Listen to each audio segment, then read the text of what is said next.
My name is Mackenzie, and this is my YouTube channel, Autistic Musings, where we talk about all things autistic. Now, welcome if you're a new viewer and you're here for your loved one, your friend, or you're autistic yourself. And if you're a returning viewer, don't forget to like, subscribe, and share. So, what I want to talk today is something that I see frequently. It's kind of scary. As a behavioral goal for autistic children in certain therapies is to get us to talk less about our special interests. And I'm like, what? I'm super confused by these because I don't think that's necessarily necessary. And I don't think it's like out of concern for the kid. I don't think it's best for them to be discouraged from talking about the topic they like, and it will make us socially interact more. Like, I go over all these things because I'm like super like concerned about this goal and how frequently I see it. I'm like, what? Why? But I'll go over in depth in a moment here the reason why I'm like super concerned about this goal. So, number one,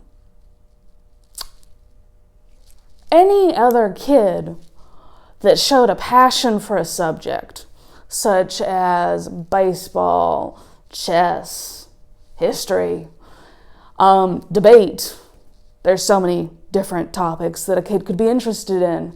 Any other child that showed an interest in this would be placed in a club or a team with a group of people that enjoy the topic as well and would be willing to talk about it, and then they can socially talk about it, and both of them enjoy this. Any other child. But I see autistic children having behavioral goals where they're supposed to talk less about their topic of interest, despite being super passionate about it and super interested in learning about it. And they're discouraged. Like, it's a goal. It's literally a goal that, Amy only talked about her intense obsessive interest twice in a week. What? I just don't think it's very helpful or to that mental well-being of the autistic child. Number two, the goal is often to build autistic children's communication skills, which, yes, is a somewhat faulty area for me and many other people on the spectrum. Wouldn't it, like, for me, I'm like, it makes more sense to me to place the child in a situation where their brain will reward them for talking to other people and associate their special interest, their topic with people, and that there's people that actually want to talk about it and will talk about it for hours for them. Why not put them in a situation where they're set up to succeed? This type of thing. And it doesn't have to involve discouraging their special interest. In fact, build on it. Involving their special interest in a new situation is far more likely to have a successful outcome and a positive association with the situation. And don't take this for meaning. I mean, use it as a punishment and reward, because that's set up for constant meltdowns and breakdowns from any child. If you take away something they love constantly, they're going to cling to it tighter like any other kid. Now, number three.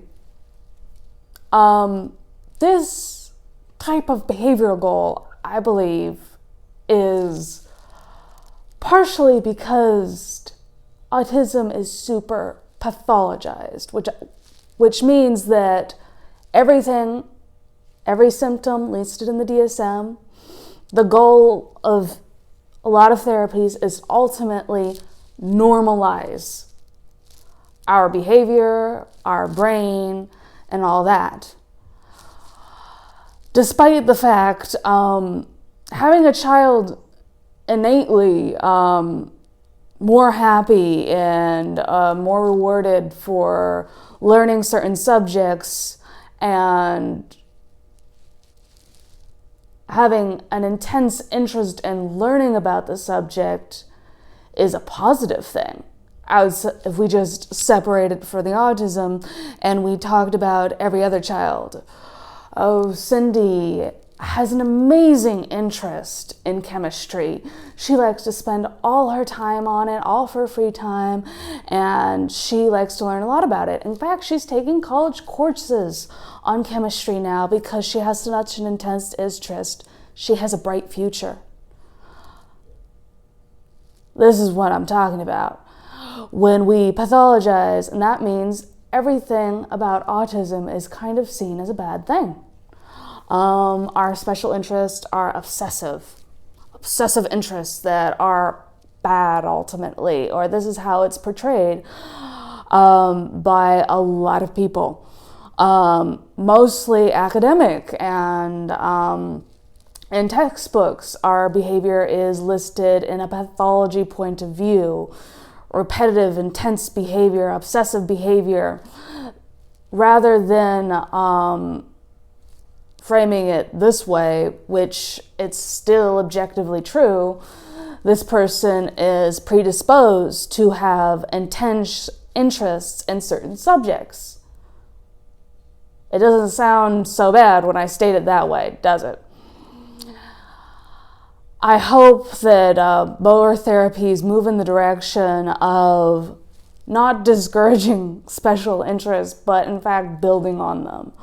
I feel like it's a far more effective direction, one, and a less damaging, psychologically damaging direction towards a child. Thank you for joining me on Autistic Musings today. And if you liked this topic and you'd like to hear more, please post in the comments section. I welcome the feedback. And if you'd like to see more of my content, please subscribe, like, and share.